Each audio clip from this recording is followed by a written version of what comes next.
বুদ্ধিজীবী সবাইকে শ্রদ্ধার সাথে স্মরণ করছি, তাদের রুহের মাগফিরাত কামনা করছি, তাদের সবার জন্য আমরা দোয়া করছি। আজকে দ্বিতীয় বক্তব্য হচ্ছে যে বাংলাদেশের ইতিহাসে 1971 আমাদের অনেক গর্বিত অধ্যায়ের অন্যতম গুরুত্বপূর্ণ মাইলস্টোন। আমাদের এই জাতিসত্তার হাজার বছরের শত শত বছরের মুক্তির লড়াই আছে, আজাদির লড়াই আছে। এবং আপনারা জানেন, আমি বারবার বলেছি যে আজাদির লড়াইতে কোনো দিন দাড়ি পড়ে না, আজাদির লড়াইতে শুধু কমা হয়। কোনো জাতি কখনো বলতে পারবে না যে আমার এটাই মুক্তির শেষ লড়াই। মুক্তির লড়াইটা এমন যে প্রত্যেক প্রজন্মকে তার মতো করে নতুন করে তার মুক্তির জন্য লড়াই করতে হয়, এবং লড়াই করতে হয় বলেই 71 মুক্তির লড়াইটা থেমে যায় নাই। সাম্য, মানবিক মর্যাদা, সামাজিক সুবিচারের ভিত্তিতে যে একটা বাংলাদেশ গড়বার আমাদের লড়াই শুরু হয়েছিল, সেই লড়াইয়ের অনেকগুলো ধাপ পেরিয়ে গত বছর আমরা দেখেছি একটা গণ অভ্যুত্থান হয়েছে। বদরুদ্দিন ওমরের ভাষায় ভারতবর্ষের ইতিহাসে এত প্রাচীন এবং এত সমৃদ্ধ গণ অভ্যুত্থানের ইতিহাস কোথাও নাই।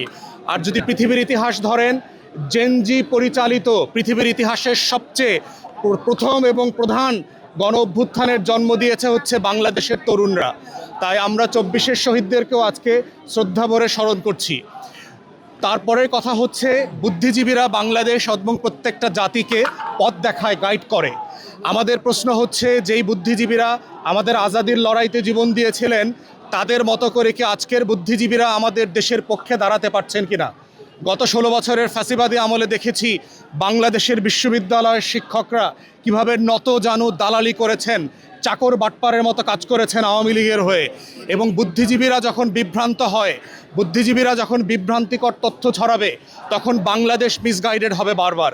তাই আজকে যারা শিক্ষক সমাজ আছেন, যারা বুদ্ধিজীবী আছেন, সুশীল সমাজের সদস্যরা আছেন, তাদের কাছে আমরা আহ্বান করছি যে আপনারা আপনাদের ঐতিহাসিক দায়িত্ব পালন করবেন। আহমেদ ছফার ভাষায় মতো করে আপনারা নতুন করে আজাদির জন্ম দিবেন। আজাদির কপালে দাশখত লিখে দেবেন না, আধিপত্যবাদের কাছে মাথা নত করবেন না। বদরুদ্দিন ওমর, আহমদ ছফাদের পথ ধারণ করে বাংলাদেশে বুদ্ধিভিত্তিক ইতিহাস তৈরি করবেন, যেন এই দেশটা আজাদির লড়াইয়ের ধারাবাহিকতায় স্বাধীন থাকে। শরীফ ওসমান হাদির মতো এই ধরনের জাতীয়তাবাদী দেশপ্রেমিক মানুষকে যেন গুলিবিদ্ধ হতে না হয়, বাংলাদেশের ইতিহাস যেন বদলে না যায়, আমরা যেন আজাদির লড়াইটা চালিয়ে যেতে পারি, এই আকাঙ্ক্ষা এবং আহ্বানই হচ্ছে আজকের এই দিবসে আমাদের সবচেয়ে বড় ডাক এই জাতির কাছে।